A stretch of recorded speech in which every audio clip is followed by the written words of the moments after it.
A paz do Senhor pré-adolescente, tudo bem com você? Hoje nós vamos para a nossa quarta lição da Escola Bíblica Dominical. E o título dessa lição é Jesus e Nicodemos. A nossa lição ela se encontra lá no Evangelho de João, no capítulo 3, dos versículos 1 ao 7 e depois os versículos 16, 17 e 18. A nossa Bíblia diz, ela se encontra lá em João 3,16. É um versículo muito conhecido, mas vale muito a pena sempre ler, que nos diz assim: porque Deus amou o mundo tanto que deu o seu único filho, para que todo aquele que nele crer não morra, mas tenha a vida eterna. Então vamos para o nosso primeiro tópico, que tem como título Uma visita especial. A nossa lição ela inicia dizendo assim: Nicodemos era um homem nobre e provavelmente rico em Jerusalém. Ele era um mestre da lei, isto é, um profundo conhecedor das escrituras sagradas. Fazia parte do grupo dos fariseus e era membro do sinédrio. Tá, mas o que é um fariseu? O que é um sinédrio? Fariseu era um grupo de homens que eram muito comprometidos em guardar os mandamentos de Deus, preservar os costumes judaicos e mantinham a fé do povo no Messias e tinham muita preocupação em permanecer puros diante de Deus. Eles também eram rigorosos com as regras e com os rituais de purificação. Já o sinédrio era um conselho formado por apenas homens judeus, influentes no templo, que seguiam a lei. Esse conselho, esse sinédrio, ele era responsável pela tomada de decisões na cidade e pelo julgamento de causas sociais e religiosas. Para que um judeu fosse qualificado para servir no sinédrio, ele tinha que ter 3 coisas bem importantes: sabedoria, conhecimento e inteligência. Bom, e como eu já disse, Nicodemos era um fariseu e fazia parte desse conselho, desse sinédrio. Só que ele vai buscar Jesus.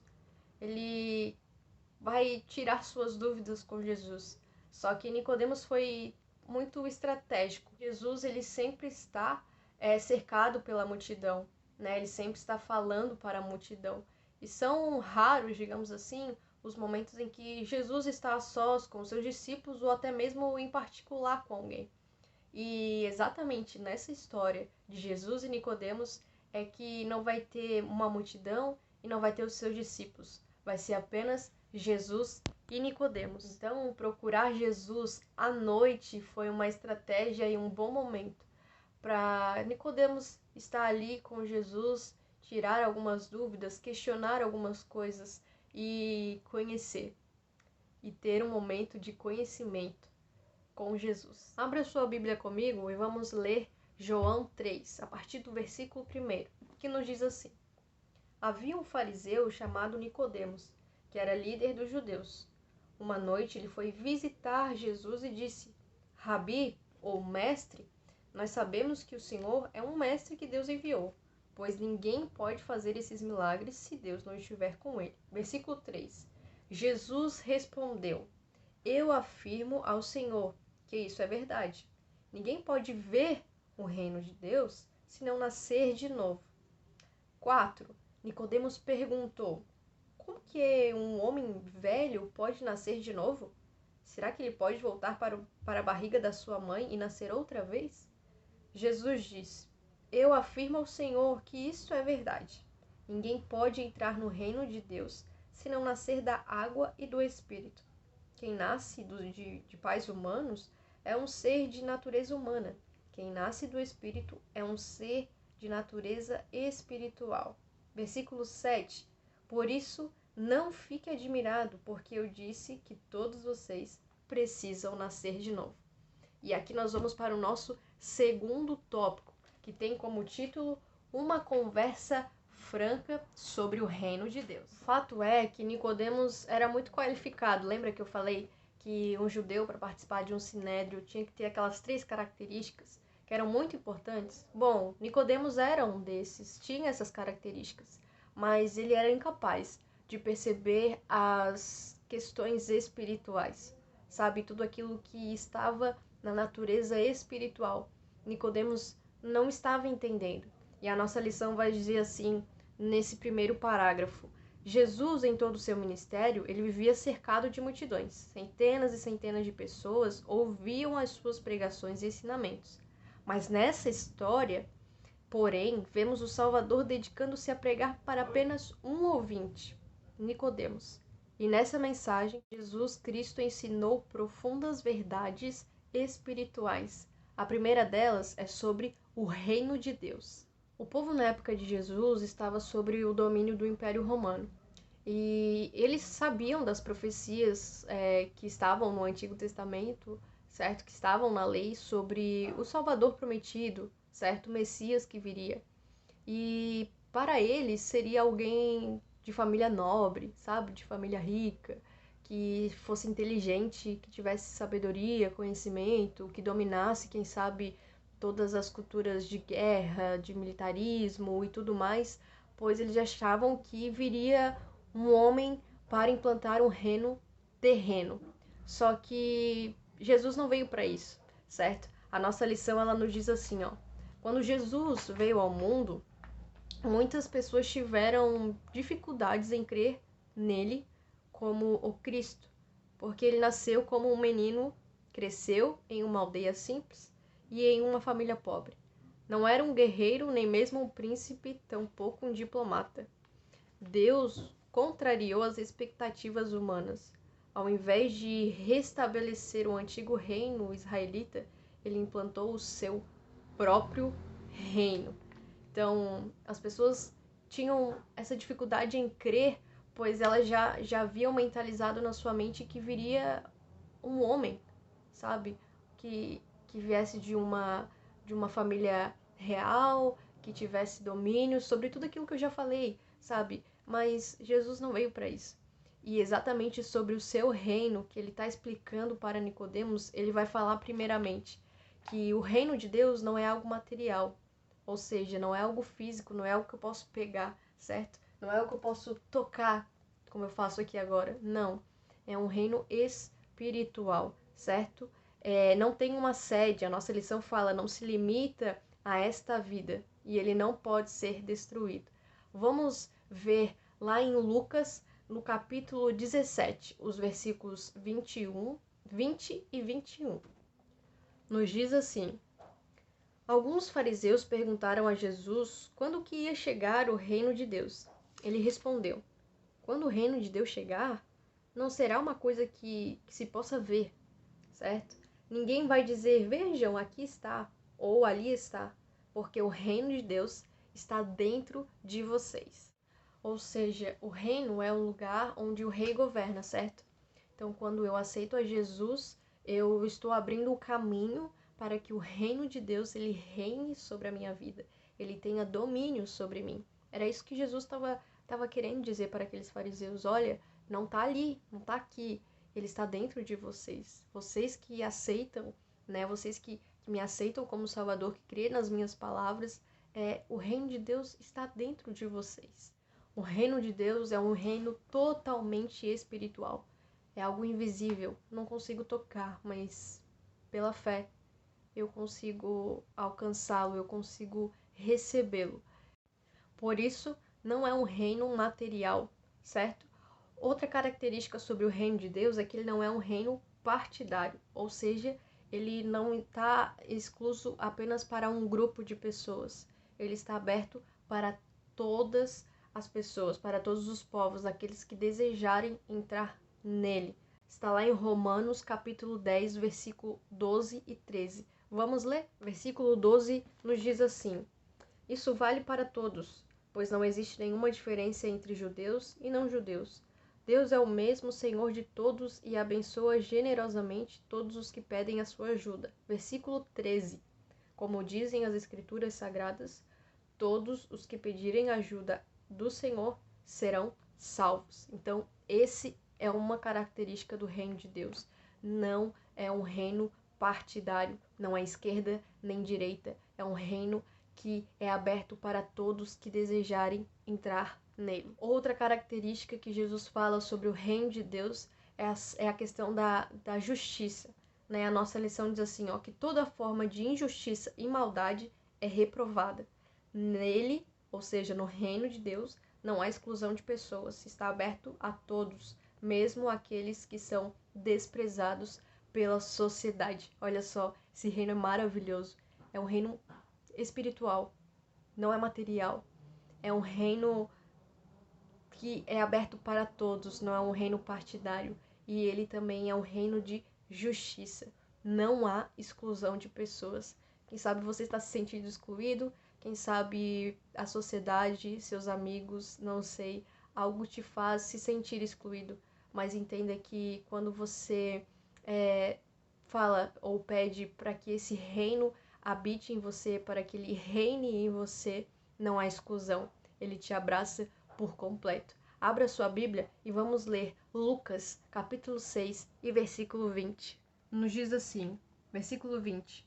Olhando para os seus discípulos, Jesus disse: Bem-aventurados vocês, os pobres, pois a vocês pertence o reino de Deus. Então, quando nós entendemos essas características importantes do reino de Deus, começa a abrir o nosso entendimento. E eu creio que a mesma coisa aconteceu para Nicodemos. E o nosso segundo assunto, ou seja, o segundo assunto que Jesus fala, retrata nessa conversa com Nicodemos, que é algo que fala em Nicodemos, eu lembro, é o novo nascimento. Quando eu falo sobre Nicodemos, ou quando eu ouço falar sobre Nicodemos, logo vem a palavra novo nascimento. E foi exatamente isso também que Jesus falou nessa conversa sobre o novo nascimento. E no versículo 5 de João 3, Jesus vai afirmar pela segunda vez. Ele diz: Eu afirmo ao Senhor que isso é verdade. Ninguém pode entrar no reino de Deus se não nascer da água e do Espírito. O reino esperado já estava no alcance dos homens, mas para fazer parte era necessário uma transformação, ou seja, nascer de novo. Quando Jesus começa a falar sobre esse novo nascimento, ele está expandindo a sua revelação daquilo que já estava falando para Nicodemos. A nossa lição fala assim, ele ensina que o reino esperado já está ao alcance dos homens e que era necessário um processo de transformação, né? O que nós chamamos de novo nascimento. O que Jesus falou para Nicodemos. E é interessante porque Nicodemos vai dizer assim, mas como pode o homem velho voltar para a barriga da sua mãe e nascer de novo? Então Jesus vai lá e responde novamente com toda calma e paciência e fala: Olha, Nicodemos, eu afirmo que isso é verdade, porém ninguém pode entrar no reino de Deus se não nascer da água e do Espírito. Jesus deixou claro para Nicodemos que o que ele estava querendo dizer era sobre algo espiritual, de um nascimento espiritual. E criticou Nicodemos por não saber essa doutrina que estava revelada nos textos proféticos. A nossa lição nos fala isso. Por quê? Abra sua Bíblia em Ezequiel 36 e 26. A gente vai entender um pouquinho sobre por que Jesus criticou Nicodemos. Ezequiel 36 e o versículo 26 nos diz o seguinte: Eu lhes darei um coração novo, e porém em vocês um espírito novo. Tirarei de vocês o coração de pedra desobediente e lhes darei um coração bondoso e obediente. Ezequiel, sendo profeta, ele fala sobre isso. Deus usa-o quando ainda o povo está cativo em Babilônia, dizendo: Olha, eu vou tirar o coração de pedra de vocês e vou dar um coração de carne, sabe? Um coração obediente, um coração bondoso. E quando ele profetiza isso, quando essa mensagem vem direto de Deus, nos retrata uma imagem de transformação. E é exatamente isso que nos leva ao novo nascimento. Tem um comentário na nossa lição que ele fala o seguinte: o nascer de novo também foi simbolizado em outro livro da Bíblia, no Antigo Testamento, que está lá em Jeremias 18, mais precisamente os versículos 4 e 6, aonde Jeremias desce à casa do oleiro, né? E o versículo 4 diz assim: Quando o pote que o oleiro estava fazendo não ficava bom, ele pegava o barro e fazia outro conforme queria. Então o Senhor vai dizer assim para Jeremias: será que eu não posso fazer com que o povo de Israel o mesmo que o oleiro faz com o barro? Vocês estão nas minhas mãos, assim como o barro está nas mãos do oleiro. Então a nossa lição diz que esta imagem, este processo de transformação, ele aconteceria caso a nação se arrependesse e voltasse o seu coração para o Senhor. Então, esse também é um processo de novo nascimento, né? Aonde eu volto, aonde eu me arrependo, né? Aonde eu me arrependo e volto para Deus, né? Querendo algo transformador na minha vida. Talvez você esteja se perguntando, tá, mas por que tu tá citando isso? Tá, tem essa comparação, mas por que tu tá citando isso?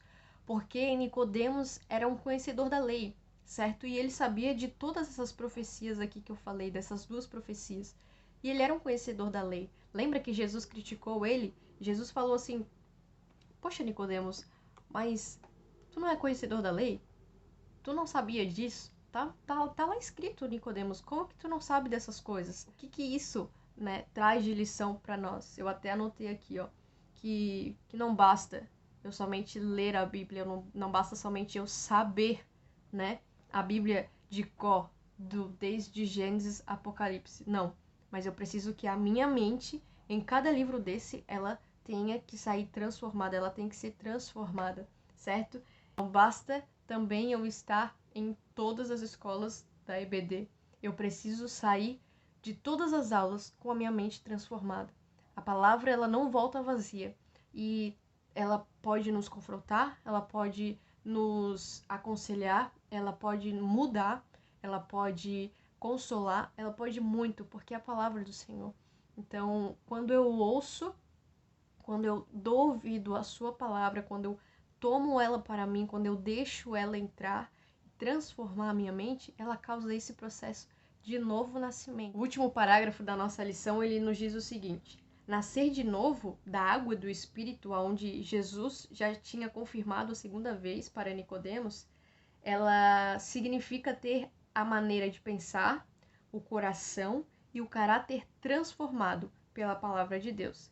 Somente a partir desse processo, uma pessoa pode experimentar o reino de Deus. Abra sua Bíblia em Romanos capítulo 12 e versículo 2. Não vivam como as pessoas deste mundo, mas deixem que Deus transforme por meio de uma completa mudança de mente de vocês. Assim vocês conhecerão a vontade de Deus, isto é, aquilo que é bom, perfeito e agradável a Ele. Então vamos para o nosso terceiro tópico, que tem como título Deus amou o mundo tanto que entregou o seu Filho. Nicodemos e os hebreus em geral, eles oravam e esperavam a redenção dos judeus. E qual era o plano de Deus? O plano de Deus era maior, era salvar o mundo, né? Deus usou o povo de Israel para abençoar e resgatar todos os povos da terra. Embora os judeus estivessem sob o controle dos romanos, sendo explorados e sofrendo abusos de várias maneiras, isso não representava uma prioridade para Deus. O Senhor via toda a humanidade perdida. Preste atenção. O Senhor via toda a humanidade perdida, em condição de morte, escravizada pelo pecado.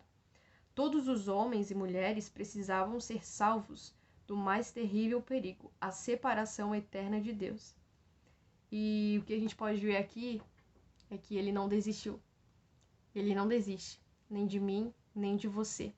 Então, nessa conversa de Jesus com Nicodemos, ele explicou 3 verdades centrais sobre o ser humano. Vamos ver? A primeira é: todos os homens estão na mesma condição. Todos os seres humanos, pequenos, grandes, rico, pobre, religioso ou não, estão, né, na mesma condição. Que condição é essa? Separados de Deus por causa do pecado. Hebreus, no capítulo 9, o versículo 28. A parte A do versículo 28, ela nos diz assim, ó: assim também Cristo foi oferecido uma vez em sacrifício para tirar o pecado de muitas pessoas. Agora, vá lá em Romanos, o capítulo 5 e o versículo 12, que nos diz assim, ó: o pecado entrou no mundo por meio de um só homem, e o seu pecado trouxe consigo a morte.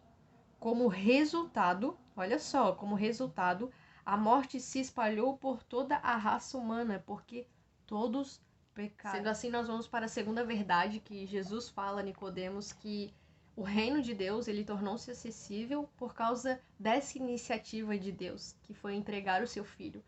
E aqui a gente pode lembrar de João 3,16, que também é onde a nossa lição se encontra, onde diz que Deus, ele amou o mundo de tal maneira. A nossa lição, ela fala assim, ó, Deus amou todos os seres humanos de uma forma tão tremenda e intensa, de tal maneira, sabe? É algo inexplicável. E ele enviou o seu Filho, Jesus, para sofrer a penalidade do pecado em nosso lugar, a morte. O Filho de Deus, ele foi enviado para vencer o poder do pecado com a sua vida, santidade e autoridade. Romanos 6:23 nos diz assim, ó, pois o salário do pecado é a morte, mas o presente gratuito de Deus é a vida eterna que temos em união com Cristo Jesus, o nosso Senhor. Esse era um plano de salvação, esse era um propósito de salvação de Deus para a comunidade. E ele envia o seu Filho para exatamente isso, para cumprir a sua palavra e trazer a vida eterna, trazer a graça imerecida para todos nós. Então, o último tópico que Jesus vai falar, as verdades centrais sobre o ser humano para Nicodemos, é que uma decisão é necessária. E aqui eu quero ler exatamente o que está na lição, porque eu achei muito interessante, que diz assim, ó, o novo nascimento é um processo de transformação de vida através da palavra e do Espírito Santo. Embora tal processo não possa ser executado com força humana, ele começa com uma decisão no coração. O novo nascimento só pode acontecer quando o ser humano abre o seu coração para Deus. Para tanto, a fé é indispensável. Por quê? Porque ela é o meio pelo qual o Espírito opera o arrependimento e a regeneração no interior do pecador, que para este se torna uma nova pessoa. O perdão dos pecados está disponível. É preciso somente fazer uma escolha, aceitar a Cristo como Salvador. E então, para você que me assiste, para você pré-adolescente, eu te pergunto, você já tomou essa decisão? Talvez você que nasceu num berço evangélico acha que, minha mãe é crente, meu pai é crente, então também sou crente. Não. Você também precisa aceitar. É necessário uma decisão. Que a palavra de Deus, ela entre em você e que você possa enxergar, sabe, as verdades e ser transformado não pela minha palavra, mas pela palavra de Deus. Eu te convido a pensar e a refletir e a tomar uma decisão. Amém? Que Deus abençoe a sua vida, que Deus abençoe a sua semana, se cuide e até a próxima. Tchau, tchau.